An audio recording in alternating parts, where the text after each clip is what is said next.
Now that we've cut out the lettering portion of this sign, we're going to move on to cutting out the penguin.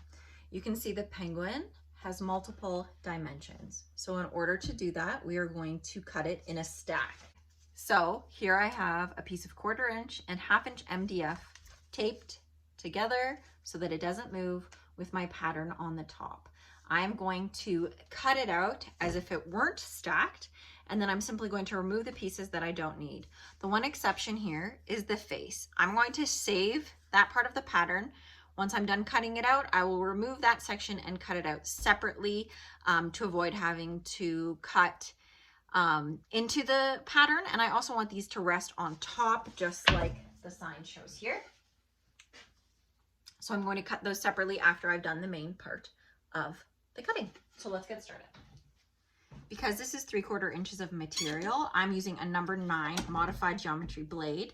I'm setting my tension around a 2, so the blade is not that flexible, and my speed is going to be high. It's at an 8.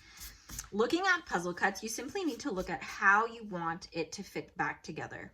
This pattern actually does not require any pilot holes within the pattern itself because I'm going to cut each different colored section out separately. I'm going to start with the hat, cutting out this portion, then the hat part, then the ball.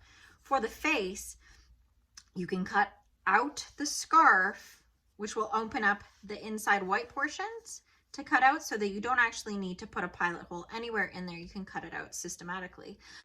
So once you've cut the main part of the penguin out, you can take the sticky tape off of the face and just stick it to whatever size board that you need to do. So for me, that is 1/4 inch, and now I'm going to go ahead and cut out the face. So once you've stack cut all of your pieces, you can remove anything that you don't need in order to create the dimension that you want. So you definitely don't have to stack cut. You could leave it one-dimensional if you choose, but I really think that the added dimension really brings something to your pieces, and it's all about personal preference of how you want it to look. And this is a way that you can add your own signature to the work that you do. So for me, I wanted it to be all different layers. So I'm just going to show you how I did that there.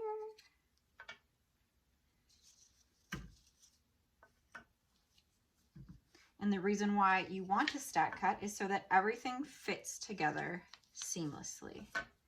So when you're putting it back together, the 1/4 inch pieces, the 1/2 inch pieces, it doesn't matter. They all fit together. And then you have your little face. So there you have it.